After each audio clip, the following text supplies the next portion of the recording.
The next morning, Amani rose early. Baba Kwesi embraced her tightly and gave her parting advice. My dear daughter, remember, always help those in need, work hard, and honor your promises. These virtues will guide you to success. I will, Baba, Amani promised, setting off on her journey with a small bundle of food and water. For days, she walked through forests and fields, stopping occasionally to rest and share her food with travelers she met along the way. Despite her efforts, she found no work. Still, her spirit remained unbroken.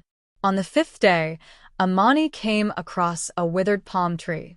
Its fronds hung lifeless, and its trunk looked parched.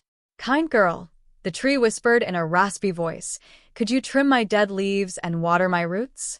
I have no strength left. Amani set down her bundle and got to work. She climbed the tree carefully, using her knife to cut away the dry leaves. Then, without hesitation, she poured the last of her drinking water onto its roots. Thank you, the tree said, its voice now full of life. Your kindness will not be forgotten. Amani smiled and continued her journey, thirsty but content.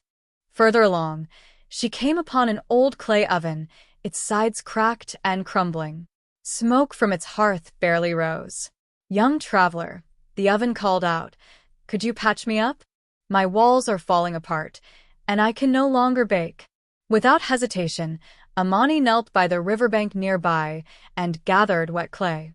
She smoothed it over the oven's cracks, working until her hands were covered in mud. When she finished, the oven glowed warmly. Thank you, it said. Your labor will not go unrewarded. Later, Amani stumbled upon a river where a goat, covered in soot, was struggling in the mud. Help me, please, the goat bleated.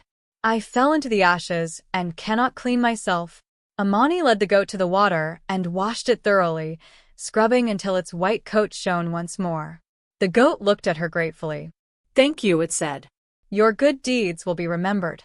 As night fell, Amani reached a grand hut glowing with lanterns. Curious but cautious, she knocked on the door. A wise elder, her hair as white as clouds, opened it and welcomed her in. You may work here, said the elder. Clean 6 rooms every day, but never open the 7th door. Can you honor this rule? Amani agreed. For a year, she worked diligently, scrubbing floors and polishing surfaces. Though her curiosity about the 7th door grew, she respected the elder's instructions and never opened it. When the year ended, the elder called Amani and said, You have honored your word and worked hard. Come, I will show you the 7th room. Inside, the room sparkled with gold and gems. Take as much as you can carry, the elder said. Overwhelmed with gratitude, Amani filled her satchel with treasures. Thank you, she said, bowing deeply. You earned it, the elder replied. On her journey home, Amani passed the palm tree, now lush and heavy with coconuts. Take my fruit, the tree said. It is yours. Next she encountered the oven, now sturdy and warm.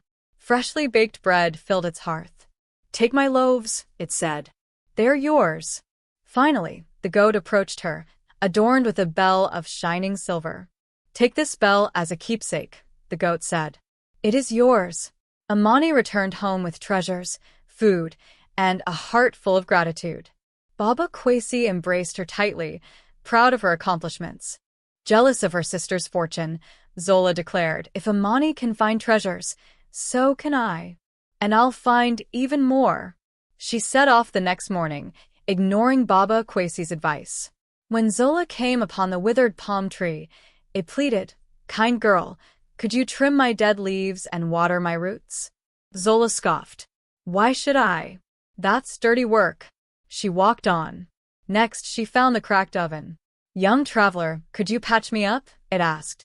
I can't ruin my nails for you, Zola replied, turning away. Finally, she came across the soot-covered goat. Help me, please, it begged. You're disgusting, Zola said, shooing it away. When she reached the elder's hut, Zola reluctantly agreed to the rules, but grew restless. After only a month, she opened the 7th door. Instead of gold, she found swarms of bees and bats, which stung and scratched her. Panicked, Zola fled the hut, empty-handed and bruised. On her way home, the tree, oven, and goat she had scorned refused to help her. Hungry, tired, and regretful, she returned home in tears. A lesson learned. Baba Kwesi and Amani welcomed Zola back with open arms. Humbled by her experience, Zola apologized and vowed to change her ways. From that day on, she worked alongside her sister, learning the value of kindness and effort. Together, the family's home blossomed with love, hard work, and prosperity. They lived happily, knowing that true wealth lies in the goodness of one's heart.